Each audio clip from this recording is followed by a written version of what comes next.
excited to be up here with Tellye today. We've worked together for almost 10 years now.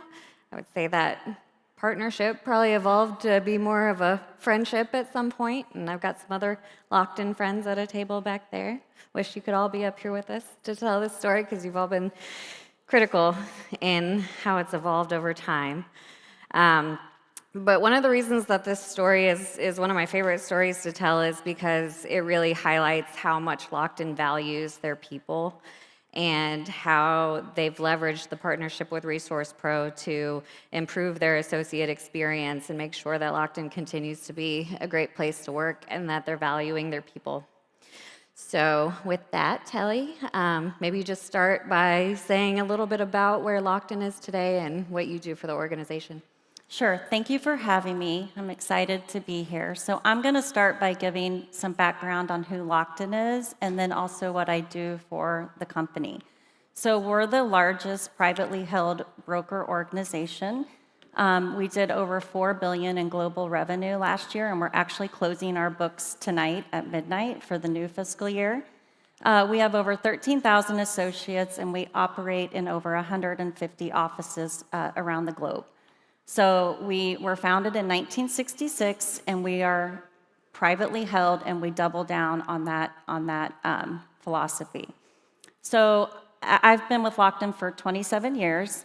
I've actually sat at the desk and have done the work client-facing, so I know what it's like. So I work in operations, and I help our risk solutions and people solutions teams. I help find ways for them to operate more efficiently and more effectively. And Lockton's had double-digit year-over-year organic growth. And as you can imagine, with that growth comes some interesting challenges for our associates, which I think is why we are here today. Yeah. Let's rewind time a bit, go back to 2016, and you were the one who met ReSource Pro and thought it was a great idea to bring them into your piece of the organization at that time, but it was a pretty small initiative, I would say, and it kind of stayed that way for the first 3 years. But then in 2019, something changed, right? And so maybe talk a little bit about what was happening in 2019, what problem were you trying to solve that kind of made you think a little bit differently about the partnership? Yeah, so I would say we had what I would call a good problem. I mean, again, we were growing year over year, but that new growth was starting to put a strain on our valued associates. So we actually did a survey and found out that our entry level, our account administrators, were spending 30 to 35% of their time on administrative tasks, plus managing that new client growth. So that became really eye-opening to us that maybe we weren't running the most optimized model. In some regions, our client-to-associate ratios were 20 to 1, and that may not necessarily signal a bad problem. It just meant that we really needed to take a look at that and see how did those associates feel that were servicing that many clients, and ultimately help to improve their experience and fundamentally change how that work was getting done. Can you talk just a little bit more about when you say the associates were stretched thin, what did that actually look like day to day, and what feedback did you get when you did the survey?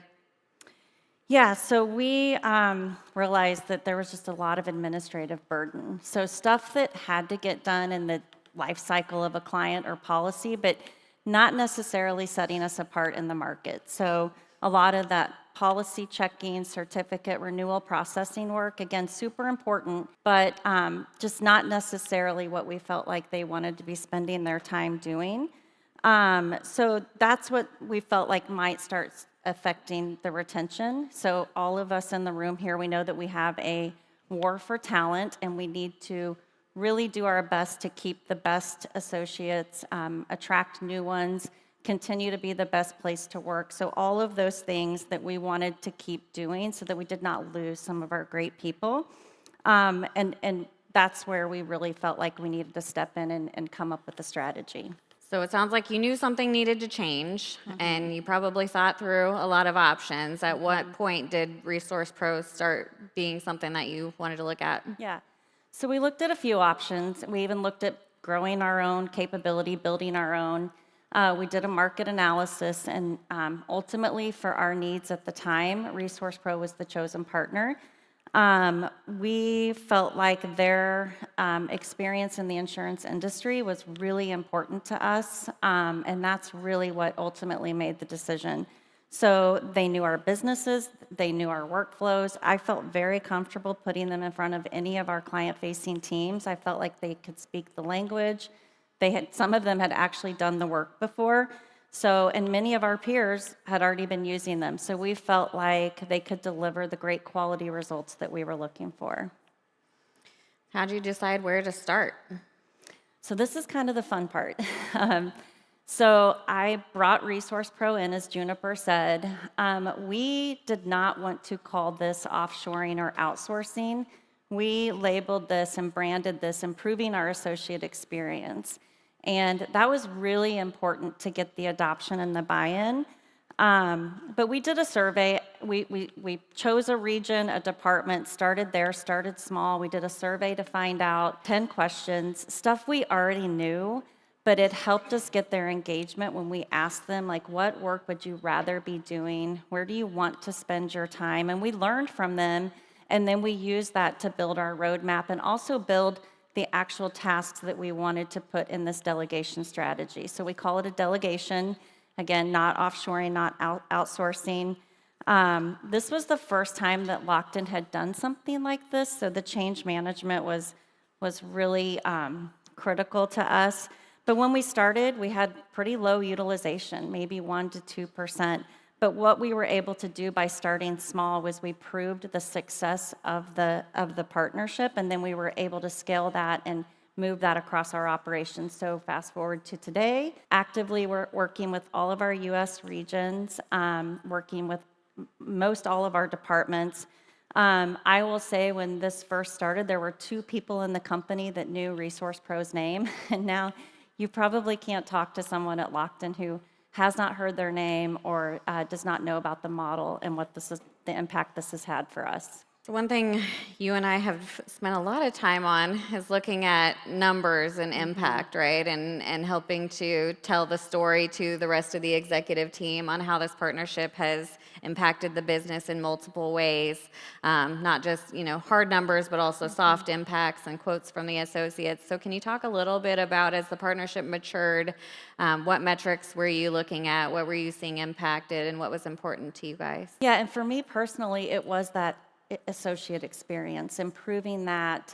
We continue to monitor this partnership, but we wanted to elevate our team members. And I've heard this actually as kind of a theme across a lot of the organizations here today, but we wanted to elevate those team members into higher value client-facing roles.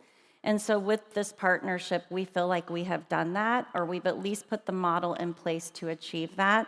And I'm proud of that. I mean, I feel like we have improved that associate experience. We have improved that job satisfaction, and that's exciting. It was a big national initiative that did not exist before. And what I think is most remarkable is that sometimes when you have such a large initiative, you have to kind of take a pause in growth, right? And say, we're doing some introspection right now, we're getting our house in order, and then we'll focus on growth again. But really, from what I saw, Lockton didn't have to sacrifice any growth as they were going through this process. I mean, sometimes we felt like we were changing the tires while we were driving down the road, but that was fine. We got through it. So can you talk a little bit about what that looked like? Yeah, exactly. So as mentioned, the revenue continues to grow. And that's exciting. And I will say some things that we've noticed is our hiring strategy is starting to shift, or if it hasn't already shifted in some of our regions. So we're taking a real good look at the entry level and who we bring in, and we might be bringing ReSource Pro in. And that's exciting because in this entire initiative, we never wanted to let anyone go. We just wanted to elevate that role in their experience. But we're not hiring as many at that account administrator level.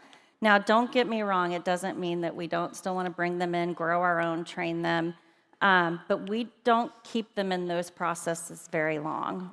If we have regions that feel like that's important, that they know how to do that, that's fine. They can do that, but they don't stay there very long. We end up delegating that over to Resource Pro as quickly as we can. What about on the financial side? Yeah. And then on the financial side, so we continue to monitor the impact of this partnership, of course. And we have seen some really interesting metrics. We've seen our revenue per head increase across the organization. And we also are really tracking this correlation of where you have the higher Resource Pro utilization, you have more improved payroll to revenue ratios.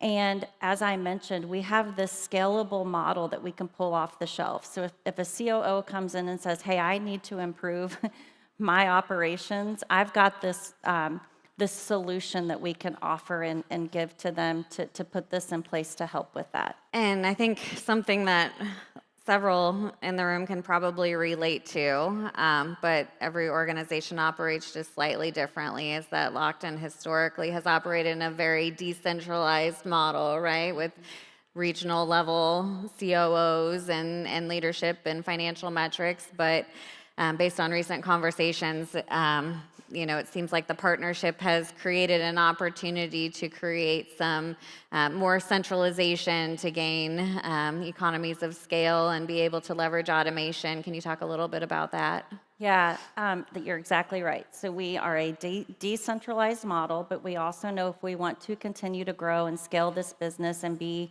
the next $4 billion, we need to change how we operate. And so this partnership with Resource Pro has allowed us to, and we kind of already knew this, but this brought the framework into place for us to come up with those things that we believe we need to centralize or standardize or do more consistently. We now have the workflows in the right place to get to that point. And I feel like this also sets us up for the automation that likely or is coming. So yeah, that's part of what we are exploring as far as just more centers of excellence, if you will. I mean, I know that's an overused term, but we do know that we have these workflows that are ready for the automation when that does come. And I say potential because we actually haven't fully moved anything into this model yet, but it is right around the corner. So let's dive a little bit deeper into the automation topic. We would be remiss by not saying the word AI in this conversation. So talk a little bit about the future there and how you guys are thinking about leveraging that. Sure. So it's central to our strategy. We've actually created what we're calling a digital office, and they're reviewing the opportunities and where AI will integrate into these processes. And like most organizations, we're in the early stages of that journey. We're trying to find out what makes sense, what doesn't, and where we want to invest, and that's okay. But what I value about this partnership and what we've had in place with Resource Pro is they're going to meet us wherever we are in that digital journey. They're tech agnostic, and they'll be able to complement any designs that we either build ourselves or use some sort of AI integrated platform.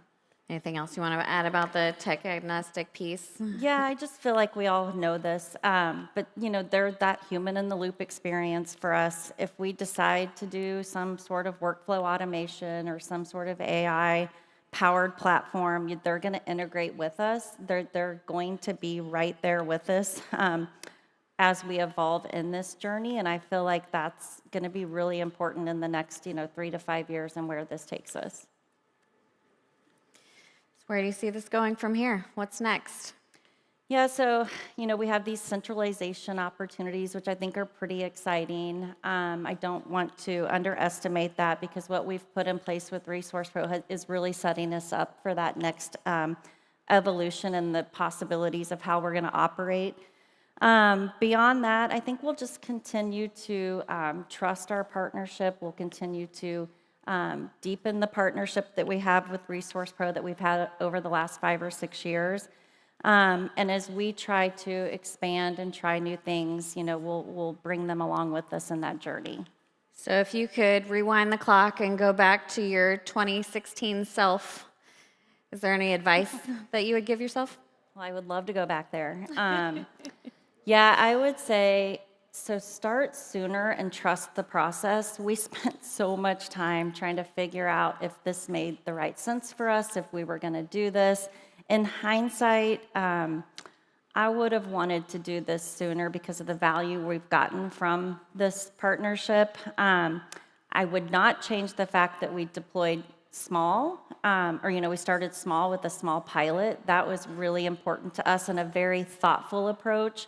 But I do wish that we would have done this a little sooner because I never want to underestimate the value of improving that associate experience and elevating them into the higher roles. If there's anyone in the audience who's kind of in a similar place as your 2016 self, is there any advice you'd give them? Yeah, I would say this: investing in your associates and investing in growth are not competing priorities. You can do them at the same time.